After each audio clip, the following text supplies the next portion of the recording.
job, but I stay shy. Can't pay my rent, cause all my money's spent. All right. We good?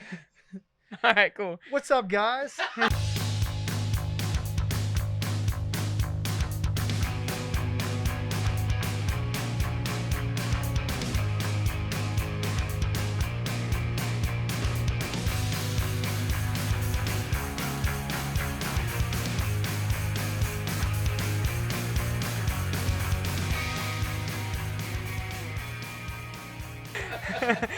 Dropping some funky lyrics for you. Jared and I are just getting in the zone today. Big timers. Hit a little ammonia cap to get our minds right. But welcome back to the Union Fitness Podcast. Yeah, man. Allergies are kicking in a little bit for me this week, dude. Woke up this morning with some scratchy eyes, a little bit itchy. You know what I mean? Had to take some Claritin, get my mind right. Had a little bit of a headache. Pop some coffee. We're good. How are you? Excuses. How are you doing, man? After your big cornhole win. Oh, dude, let me just tell you, I'm still riding. Content hasn't come out yet. Can't talk about it. All right. Content hasn't released yet. All right. So great. Spoilers. Now I have to edit this. And action. Hey, how's wedding planning going, dude? Wedding planning is good. Wait, is that content not out yet either? We are pretty much done with everything. We got the venue, we got the person to marry us, we got the DJ, and we got food coming. You didn't ask me. Yeah, I know, man. I know. You were like 4th on the list. Top 5, I'll take it.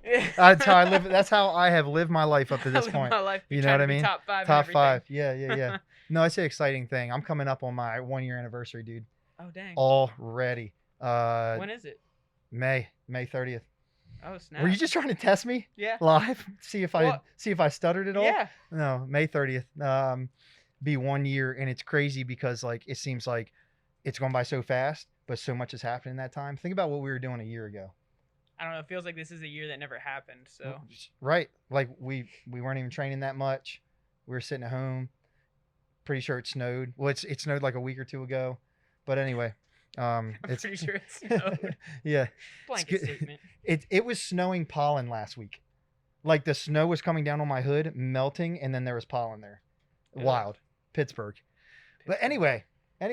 So what we got today, we're going to talk about something that I'm pretty passionate about.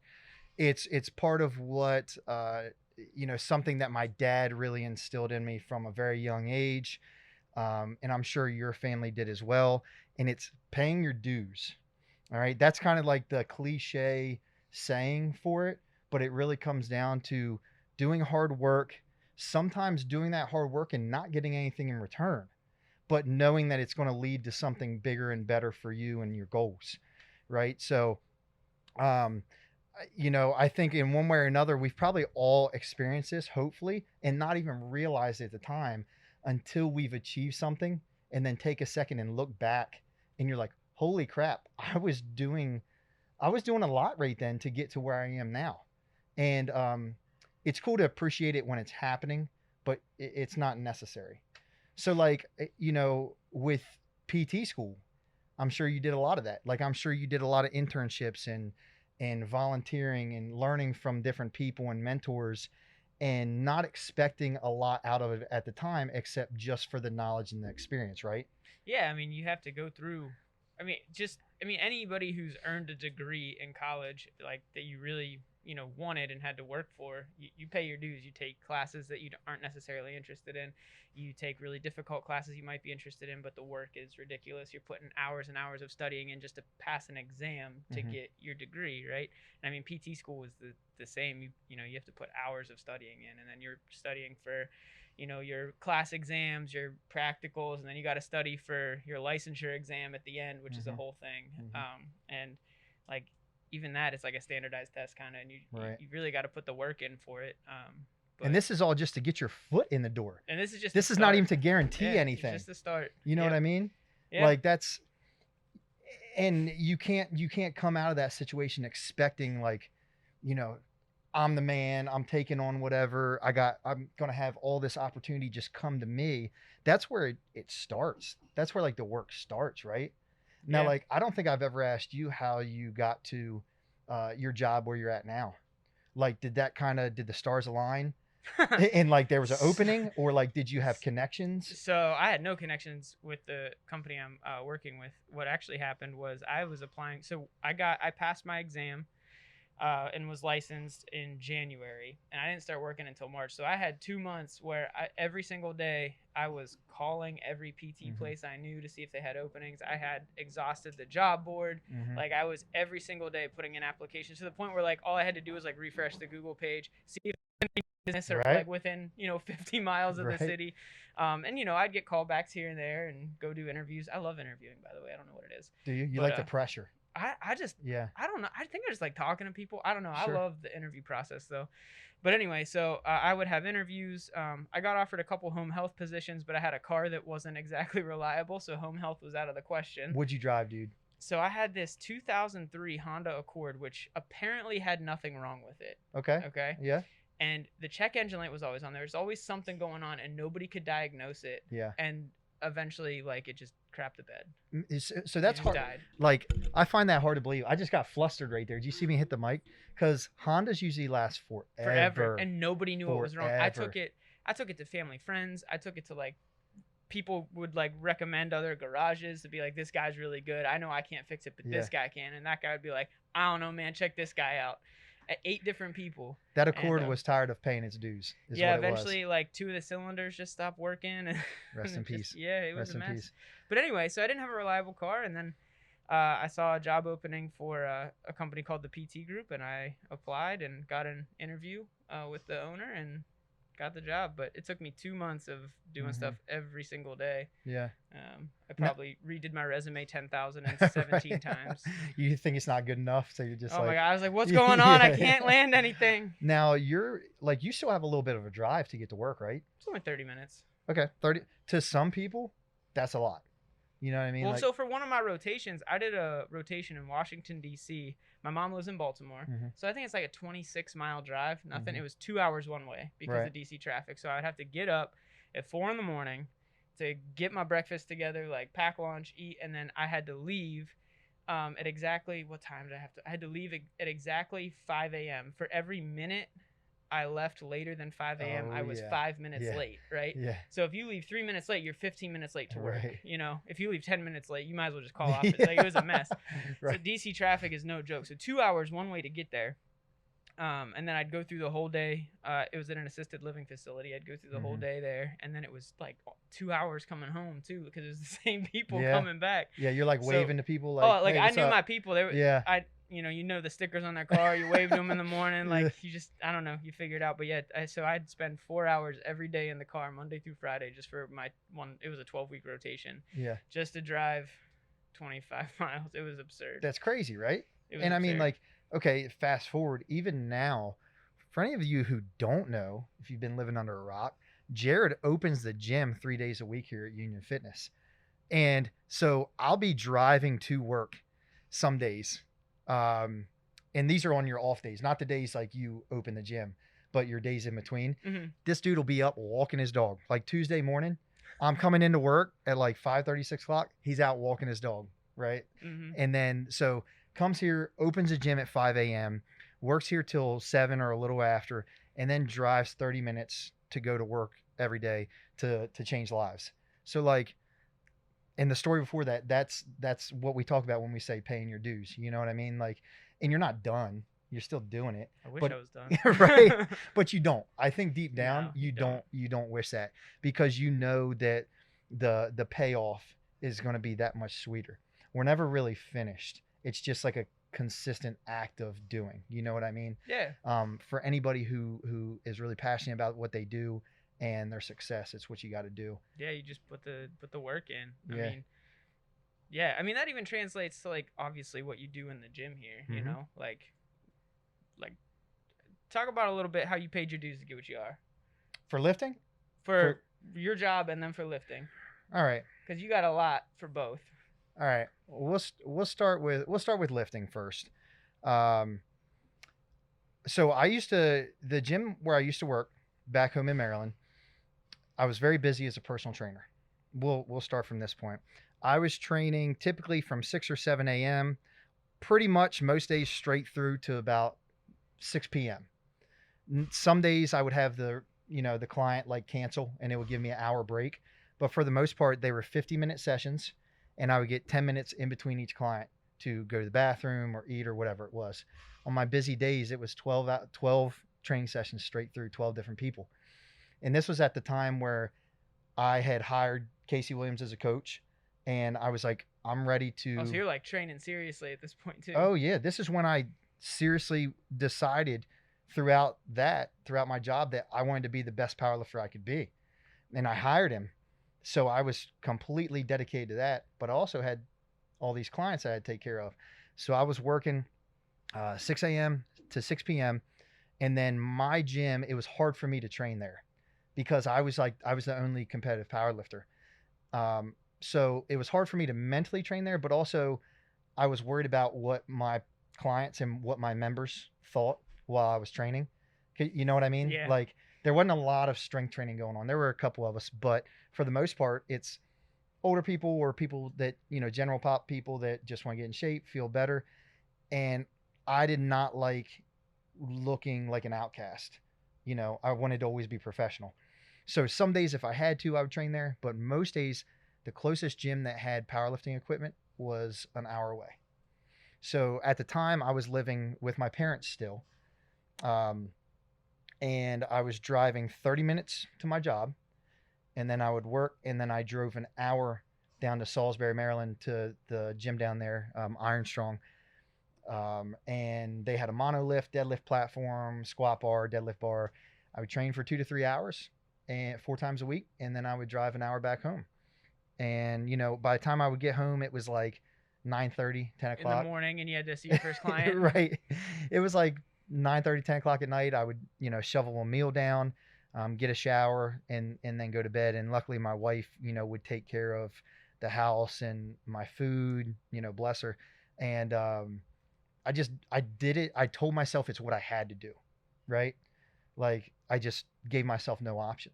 And when I would drive down there, sometimes like I would have 1 or 2 training partners or something, but a majority of the time I would go down there and it would just be me. And like I'd be lucky if there was another person from the gym that was training too. Mm-hmm. So, I didn't think twice about it. When I first decided to do it, I was like, man, this is going to suck. But I did it and it's helped me get to where I am now. And I don't regret one bit of it. Yeah. So when it comes to paying your dues, let's talk about like specifically about the gym, right? So what does it look like for one of your clients, for example? You can pick any of them if you have someone in mind, to be like paying their dues when it comes to training with you. Like what are the kind of things that you look for in a client, like to work towards their goals, I guess? Well, I think so I'm going to split it up between like a training partner and then a client. Okay. So like if I'm training with a training partner who is just coming on board, I'm going to use Nate Harris as an example because Nate and I are eventually going to train together. I'm expecting Nate, even though he's been training for years, to come in, load plates, spot, give advice, listen, do a lot of stuff that I would ask from somebody who's brand new. You know what I mean? Like there's old stories of like old school powerlifters where somebody would come in and say, hey, can I start training with you guys? They'd be like, hey, be here 6 a.m. tomorrow. Person would come in, wouldn't even let the person lift. All they would do is spot and load weights. Like this is old school West Side stuff, right? Extreme. But that's an example. So in their eyes, that's paying your dues. Same thing with your training partner. You're expected to look out for your other training partners, right? When you're training, it's not just about you. It's about everybody else with you too.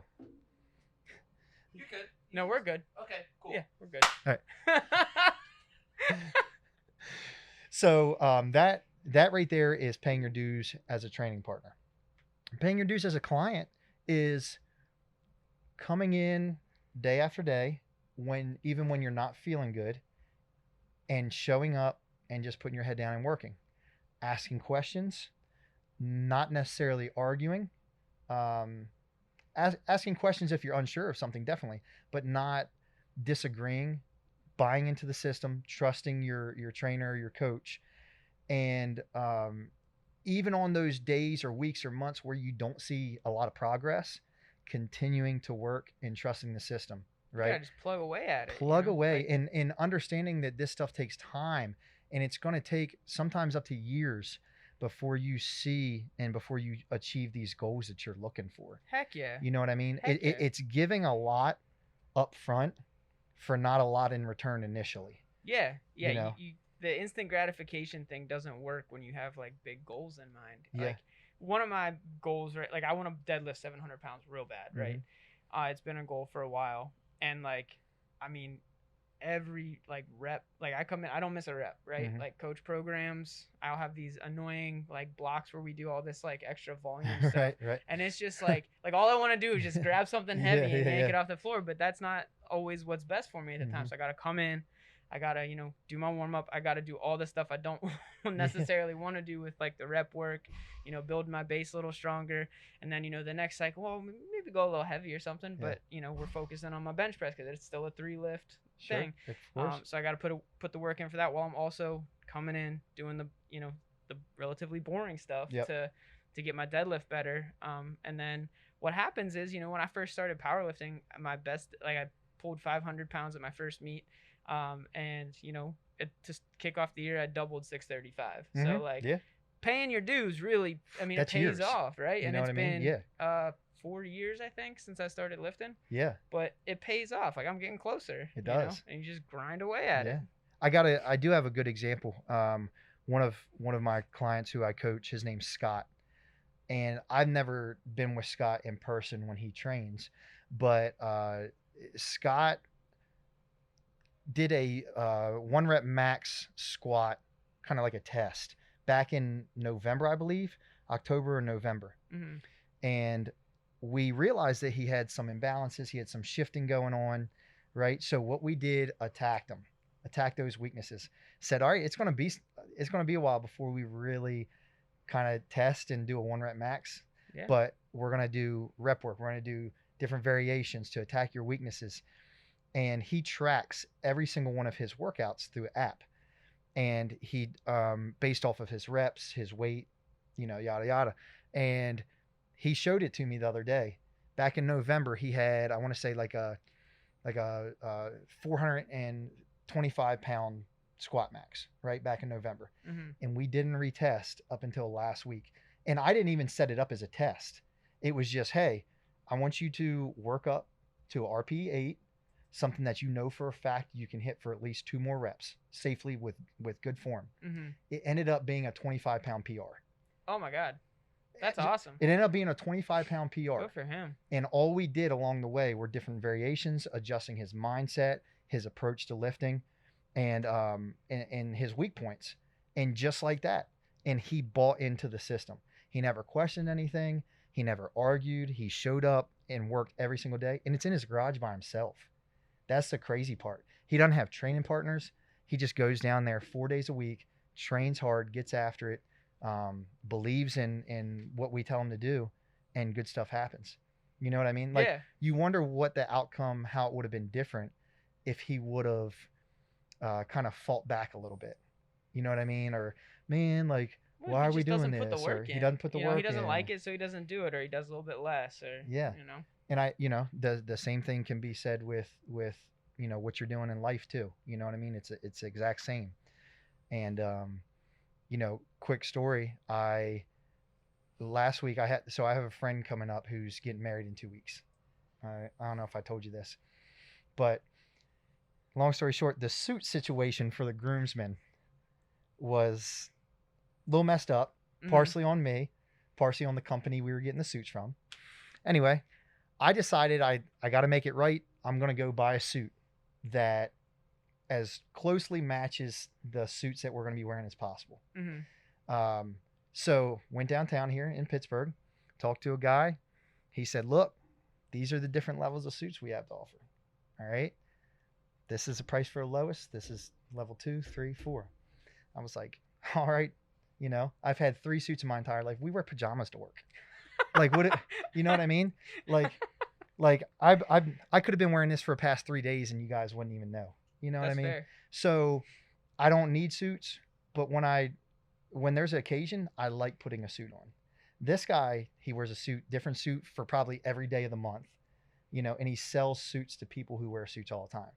So I go down and I get this suit, and we get fitted, and I pay for it and everything. How much extra cloth did he have to use to like get that sucker? They got fitted big for people, you? man. You know what I mean? Like they do suits for all shapes and sizes. So I'm sure it wasn't that challenging for an expert like him. Now going into like Macy's, like that's a little bit different. But up until this point, my suits that I've had have pretty much been like your average suits, right? So I called my mom that night. I'm like, hey mom, how's it going? She's like, hey, how's you getting ready for Louie's wedding? I'm like, man, I just had to buy a suit. And I told her how much it was. And whenever I do something that she's like unsure about, she goes, Curtis. And I'm like, oh man, what did I do? And she's like, that's expensive. And I'm like, mom, it is, but I'm not in the same position that I used to be. And I told her a story about a time where I went to a convenience store with a couple of my friends, Dave and Julia, and I went to buy an energy drink. All I wanted was a Monster. All right. I put the Monster up on the table. I put my card in. It was declined. I didn't have $2.50 to my name. And this was 8 years ago, probably. Mhm. I didn't have $2 to my name. And right then and there, I was like, man, I got to change this, So I had 3 jobs at the time, all part-time jobs, and paying my dues to get to where I am now. So I tell Grant as I put that suit on, I'm like, dude, I don't feel like taking this thing off. He's like, oh, it's a suit. You know what I mean? I'm like, no, you don't get it. When I wear this thing, I'm used to wearing gym clothes and pajamas all the time. When I wear this suit, it represents everything I've had to do to get to this point to where I could afford this thing. Hell yeah. And like looking back at the time, I didn't realize it. You know what I mean? Mhm. And like when I had to go buy a suit, I was like, man, about to drop all this money. But you get to that realization and you're like, I paid my dues, dude, to get Yeah. to this point. Cut So your teeth, you work for it. My turn. give me a story. Let's go, Josh. Come on now. Give me a story. Okay. So, I graduated college in 2012. Was first in my class out of the video department. All this all bunch of fancy awards and shit, right? Got offered a job in Bullfuck, West Virginia, with the company I was working with at the time. Shout out Armstrong Cable. Had there been a job in the Pittsburgh area, I would have taken it. I love that company to this day. But it was a small town in West Virginia, and my girlfriend, who would become my wife, was like, I'm not going. And I'm like, okay. Yeah. So I ended up started working at Apple as like a part-time salesperson, and was kind of living in my grandma's basement with my wife. Nice. Not even get like Yeah. we lived in a room. Yeah. And one day at the Apple store, this guy comes in, and little did I know it was the guy who runs WPXI, the guy who owns it. Mhm. He goes, "You're real smart, kid. Like, why don't you come in and like I want to talk to you, right?" So I go in just like in shorts and a t-shirt, not realizing this secret job interview. Talk to the director of technologies, Brian Krills, who's the fucking man. And he offers me a job right there on the spot. Nice. So I'm like, okay, sweet. Like I just dumb lucked into this. Yeah. Here we go. I got fired in 6 months because I was some dipshit fuckstick who thought he knew everything. Yeah. And, I remember Brian pulling me into his office that day, and he's like, I wish you were 6 years older. Right. Right. Yeah. He's like, if you ever want to come back in like 5 years, you call me. You're the first person I want. And so he fired me, and I went home that night, and I was in tears because I fucked up my first job in the career that I wanted to do so bad, like my entire life. The only things I know how to do are hold a camera and hold a hockey stick. Mhm. Like I can't add, I can't spell, I can't do Right. real jobs. Right. Right. And so I just remember being so crushed. And my mom's like, you got 24 hours. Feel bad, drink a beer, do what you got to do. That's it. Move And on. then tomorrow you got to go find a new job. Yep. So called my old boss at Apple. Luckily, I'd done a good job there, and they're like, absolutely come back. So I come back. And unfortunately, in the meantime, because I had gotten a $60K job working at a news station, we had moved out in those 6 months. So now I got rent, I got groceries, I got bills. I ended up working 3 jobs a day for a year. I got up in the morning and I rode my bicycle 10 miles downtown to go to my internship at an ad agency because that's all I could get. So I was doing that, and then I would hop on the T all the way out to South Hills Village, and I would work a shift at Apple, and then I would come back, and I'd ride my bicycle from the T station on the south side all the way out to Regent Square, and I would finish off the night shift at the bar restaurant, and I would close the place down, clean it up, prep for the next day. And so then by 1 a.m. I got home. And then I had to get up at 5 o'clock in the morning and do it all again the next day. And I did this every day for a year. Hell yeah. And I remember you used to get what's called a shifty. If you've ever worked in a bar or restaurant, you know what a shifty is. It's just a draft beer that's yours. Like it's a thanks for coming in kind of thing. Gotcha, yeah. So I used to put it in a styrofoam cup, and I'd put it in my bottle holder on my bicycle, and I would go home and I'd sit in the shower and I'd cry and I would drink my shower beer. Fast forward a couple years later, the ad agency that I'm working at folds, and they have to start a new company out of nothing. And the company starts off of the back of me. I brought the clients. I was the only one that had a working computer that wasn't owned by the previous company. And started, like, literally, we signed the documents for the company Awesome Films on my personal laptop. And now that company is super fucking successful and a great production company inside of Pittsburgh. But I'm not there, am I? Right. So, like, just when, you should have started to get, your dues, right? I paid my dues. Yeah. I worked at that ad agency. I got stipends and under the table money and, this, that, and the other thing. So now I start this new company. I'm supposed to be king shit fuck mountain there, right? Turns out I'm still just a guy. I'm just a guy in the cog, right? And I'm like, well, if I'm going to be a guy in a cog, let me go make some money. So finally, I get a new job.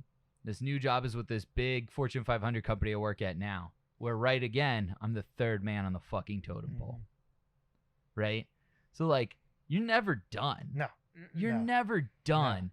But I've been hearing this message a lot, and we had it last week with Chris Kusnarek, who 2-time cancer survivor. Yeah. Crazy. The week after he found out that he was diagnosed with lung cancer after ball cancer was that a tornado blew through his house. Like, that was his celebration. Yeah. So, and he still is the happiest human on the planet that I know. And I've been hearing a lot lately, and your story about the $2 makes me think of The Rock, right? Oh yeah, he moved. He tried to go to he went to the WWF for like $2, right? $5. Yeah. Yep. Yeah. He had $5 in his pocket, and that's all I'm thinking right now. It's just I see 3 dudes who had $5 in their pocket at one time and crying with a shower beer. For sure. Yeah. Oh yeah. I at least got a free beer. Some of us couldn't afford beer. Could not. I'm just trying to get an energy drink. Yeah, right. But no, you're exactly right, dude. But during that time, you never expected more than, like, you expected, like, yes, I need more, but not like, okay, I've done a certain amount of work. Now where's my reward? Yeah. You know what I mean? Like, you can never just think that shit's going to magically happen for you because you've been working hard. And you know what I mean? And you know what? I love it because, everything you guys are talking about, your gyms, your career, look at this podcast. Yeah. Yeah, right? for sure. We, you guys had one with a previous producer who remain nameless. But like that, had some clout. And now we're like building this thing back up from the bricks and mortar. For Yeah. sure. Yeah. And we're every week we look at these numbers and they're crawling up a little bit. A little bit. And Well, it's awesome, but you got to pay your dues. You got to sit for here sure. in front of this fucking mic and do it. Yeah. Yeah. But I think what drives you through those times, like, I'm not even going to sit here and say work ethic, because it's not hard to have work ethic, but like passion is something that not everybody has. And if you're passionate about what you do, then that's going to get you through any situation, any hard time. I think there's a good work ethic, and then there's like grind. Like Right. then there's the grind, right? Yeah, And I yeah. think part of paying your dues is you got to learn how to grind. And Yeah. the people who don't want to grind, you know, they don't end up achieving whatever it is they set out to Mhm. achieve a lot of times. Some people do, but a Mhm. lot of people who aren't willing to grind don't get there. Yeah. And I think sometimes, it doesn't always have to be this way, but sometimes something that comes with that is sacrifice. Like I think the words sacrifice and grind are thrown around a lot, maybe when they don't fit. But like if you want to be successful at whatever it is you're doing, you're going to sacrifice things in other aspects of your life. When decided I wanted to be the best powerlifter, my I didn't see my parents as much. I didn't see my family as much. My relationship at the time was, it struggled because of how much I was traveling and in the gym and stuff like that. Um, you got to be willing to say this is going to suffer, and I'm okay with that to get to this point. Now, like what you decide to sacrifice, that's on you, man. Because sometimes there's a point of no return with stuff like that, but that's part of it. It's the grind, sacrificing. Yeah, I think you hit it, dude. Yeah. Yeah. So I mean, it's cool to hear your story. It's cool to hear yours. And I know. Look, we're not bragging about this. That's the thing. Is like this isn't a brag. I just talked about crying while drinking a beer in the shower There's no at bragging 1 a.m. I don't think that's a braggy thing, is it? No, it's not. Oh wait, we don't cry. Men don't cry, Oh no, I cry a lot. Yeah, I cry all the time. dude. I cried like 3 times today. Nice. Yeah, Nice. at Proud of you. least. I cried 2 days ago when I had to put a ointment on my dog's tail because he has an infection, and I thought about him being dead. Started crying. Thanks. Now I am crying. Yeah. Currently crying. But yeah, so we're not bragging about this. It's just like we're showing you, like, man, you can do this. You've probably been in these situations, Everybody has these kind of stories. and you can, right? There's always light at the end of the tunnel if you just keep moving. Keep moving. Don't expect too much, and just be willing to work hard and not get a lot in return sometimes. And good things will happen and if pay you off. just go into something expecting a certain result, 99.9% of the Yep. time you're going to be disappointed, Yep. right? Yep. Like, you just got to be willing to work and strive for what you want, whether that's your relationship, your job, in the gym, doesn't matter. Like, Mhm. you just got to be willing to grind for it. Yeah, I'd be willing to hear what everybody's definition of paying dues is, and like what their experience is with paying dues. Maybe Just don't send us your actual bills. We yeah, don't pay it. Don't send your bills. We can't pay them. We're still paying our dues. You know what I mean? But this is something that I didn't really think about until my suit experience, or when Todd and I were talking about it. It's like I'd be willing to bet that maybe people listening to this haven't even thought about this before, and now hopefully they can reflect back and say, you know what, I did this, or man, maybe I could have done this better, or maybe I'll do this in the future, and to help get to where you want to be. Yeah. So yeah, let us know. Yeah. Let us know. So That we was got fun. a couple weeks ago we asked people for some questions, Mm-hmm. and we never got around to them. Yeah. So let's So we're gonna go, and this is something that we want to do weekly. I think, real quick, maybe the last 10 minutes. last few minutes of the podcast, we'll hit up with the questions you Yeah. guys asked us. So send them in. Jared, go ahead and read off the first All one right. here. So the first one, young Curtis. Oh, When is it safe and/or recommended to add weight to the bar when you're lifting? all right. Safe and or recommended. So I'm going to give you the very simplest version that one of my early mentors, Dr. Ed Baker from Chesapeake College, gave me when I was up and coming. Ed told me, he was the first guy that told me I could be really good at this and what I'm doing. You know what I mean? So he had a system that was very simple, that every exercise had a repetition range. Depending on what your goal is and what the movement was, dictated what the range was going to be. So your more compound movements, your squats, bench, deadlift, if you were just looking for all out strength and power, you're going to have a rep range of 1 to 3, right? If you were looking for more strength in something like an assistance movement, you're looking at like 6 to 8. Your accessories, 10 to 12. your isolation 12 to 15. You get the deal. Mhm. So everything had a rep range.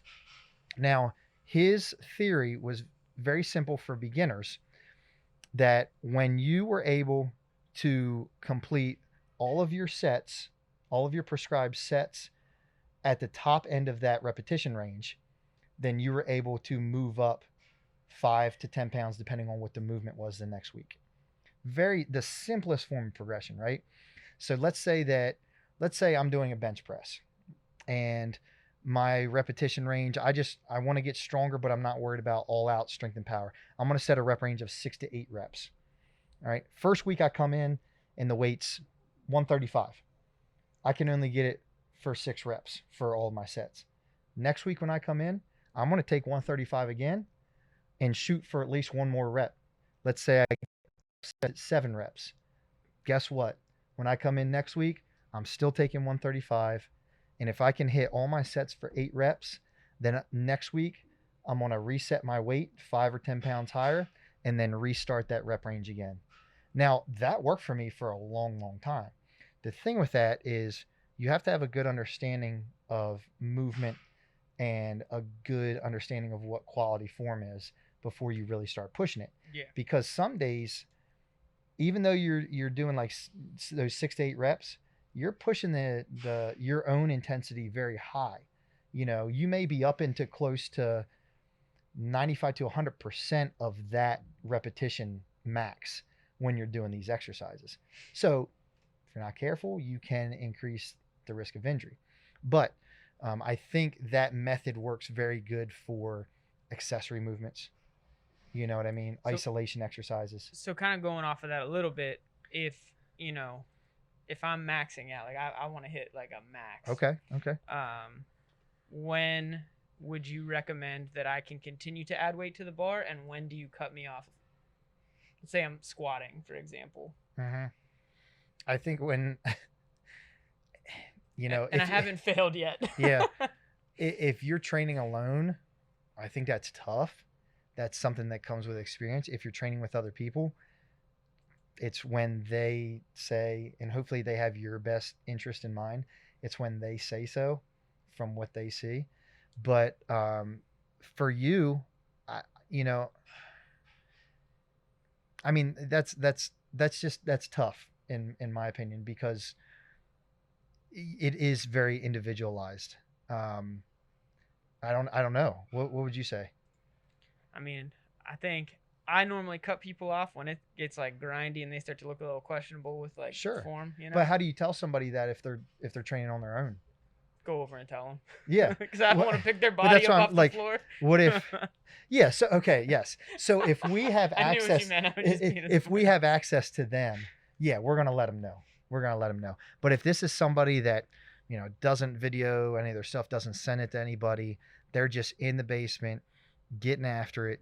I think it's safe to go up when you feel I think comfortable. you gotta know in your head that you have when it. you feel comfortable, Yeah. right? When you feel confident, because there's a good chance you're not going to put a weight on the bar unless you're very, very confident that you can hit it when you're training alone. You know what I mean? Unless you have a death wish. Maybe you're Stu, right? Thank goodness Stu has Cody to keep him in line. Because if not, Stu would be like, that's it. I had a crazy day at work. I'm loading up this bar. You know what I mean? Yep. Love him. But I think it is when you are comfortable and confident and you know that this is something that you feel like you can do. Yeah. You know what I I mean? agree. I Yep. mean, safety is such a fine line when it comes to this When kind you're of lifting stuff. heavy, yeah. When you're lifting heavy, you know what I mean? So I think that's up. I'm sorry we don't have a direct answer like a mathematical or scientific equation, but that's what you're getting. If you stood up, just try again. Yeah, right. Just add more weight and try again. Right. Eventually, you won't stand up. I had my old training partner Dan. One time I missed a single, and he was like, it was squatting. He was like, it wasn't enough weight to get you tight, so let's put more weight on the bar. So I put like 20 more pounds on the bar. Same result. Same result. Hmm. Yeah. Don't do that. Maybe he was trying to teach me a lesson. All right, this is one I got for you, Mr. Rehab. Okay. Rehab, prehab, deadlift for rehab, and any research on it. So there's actually a lot of research on the deadlift for rehab. So most of the time, deadlift, like I use deadlifting in rehab for pretty much everything, like shoulders, back pain, hip pain, knee pain, like all sorts of stuff. Most of the research is on back pain, though, right? Like low back pain, because that's, picking something up off the floor is where people are like, oh my God, that hurts, For right? sure. So getting that movement pattern stronger is where that would seem indicated. And so deadlifts are shown to be good for rehab of the spine, or like low back pain. And obviously they get you super, super strong, and it's very good to get yourself strong. The stronger you are, the more resilient you are. When deadlifts aren't exactly indicated for rehab is when your pain levels are super, super high and you're not comfortable going into that movement. You don't go there right away, right? You have to kind of work towards something like that. And then anytime, like a lot of people who have pain, like bending forward, sitting down, things like that, a deadlift usually sets their pain level off. So in a mechanical pain pattern that looks like that, like flexion based, deadlifting doesn't feel very good for people like that, and so it's usually avoided in those instances. Research has shown, for people with what is it? It's like a lack of confidence in picking something up off the floor, high levels of pain, and fear of movement. The deadlift wouldn't be indicated. Sure. So our job as professionals then is to work with them to build that confidence and let them know that they can be safe doing it when approached correctly. Yeah, like so we're you talking address the pain, and then kettlebell you deadlifts build them back up. Yeah. Do it all when the time. when I was a tech, we used to have them legitimately. We had like an old milk crate, and we would sometimes we would start out with just the milk crate, and sometimes we would start out having them pick it off of a platform, and then we would work them down to the floor. Yep. And then once they were comfortable picking it up down from the floor, we would start throwing in like ankle weights to add to the weight and build their confidence. Yeah. And build their strength. I just saw a thing with PTs in hospitals actually, after people get like spine surgery, like day one after surgery, they're having them like hold wet towels and a very slight hip hinge just to so they don't like completely avoid bending over once they're out of surgery. So they can know that like certain things are safe, and it's obviously like a safe and recommended load, and they're staying within protocol. But it's I like that. It's important to know how to pick things up off the floor. Yeah, 100%. It's needed. So Kurt, what is some recommended equipment for beginners? We'll use this as our last one. Recommended equipment, man. So like, I think with everything you see on the internet and social media, it's easy to be like, oh, I got to do this exercise. No, stop. Say it exactly like you said it when you read the question originally before pre-production. What? You said, that's easy. Some dumbbells at a bar. Yeah. Yeah, just say it just like that. I mean, that was the best. Yeah. Yeah. What I'm saying is like, you watch videos and people are like doing this crazy pullover or this crazy exercise, but it's the fundamentals. What builds a strong, healthy body are dumbbells and barbells. So don't get caught up in the sauce and what you see. And for a beginner, if they were coming to me, I would hand them a barbell, some 10s, 25s, 45s. And if I got some dumbbells, I'm going to give them too. And then I'm going to say, and your body, right? Sit-ups, push-ups, pull-ups, compound movements such as squatting, benching, deadlifting, overhead pressing, dips of any variation. Things like that are going to get you strong. They're also going to build mobility. Like that's something that people don't realize is if you're squatting correctly, you're going to build really good, strong hips and strong mobility. So that should be everybody's foundation when they're first starting out. Don't get fancy. Just do the work and learn how to move those couple pieces of equipment. What do you think? I agree. I mean, my dad wouldn't let me touch a barbell until I was like ridiculously strong with like push-ups, pull-ups, stuff like that. So I wasn't even allowed to get under a bar until I don't remember what he used to make me do. But yeah, when I started lifting, he's like, okay, we're doing this first. So body built by push-ups and pull-ups, not by a barbell initially. What about ice cream and Cinnamon Toast Crunch? Oh my God, yeah, but Fruity Pebbles, dude. Come on. Still to this day, Fruity Pebbles. built by ice cream. You will not have a strong deadlift unless you eat Fruity Pebbles. You can quote me on that. Well, I don't eat Fruity Pebbles. And that's why I'm going to pull more than you at half your body weight. We're ending on that. We're ending on that. All right. While Jared and I get into a fist fight that he'll probably win. But yeah, man, like tell us your story. I want to hear everybody's story about how they've paid their dues and they've gotten to where they are right now. That'd be cool to hear. And yeah. If you guys ever need help on anything else, hit us up. That's it. Keep sending us your questions. Send us your questions and we'll answer them week to week. So thank you guys for tuning in. We're out of here. Later, skaters. Take care.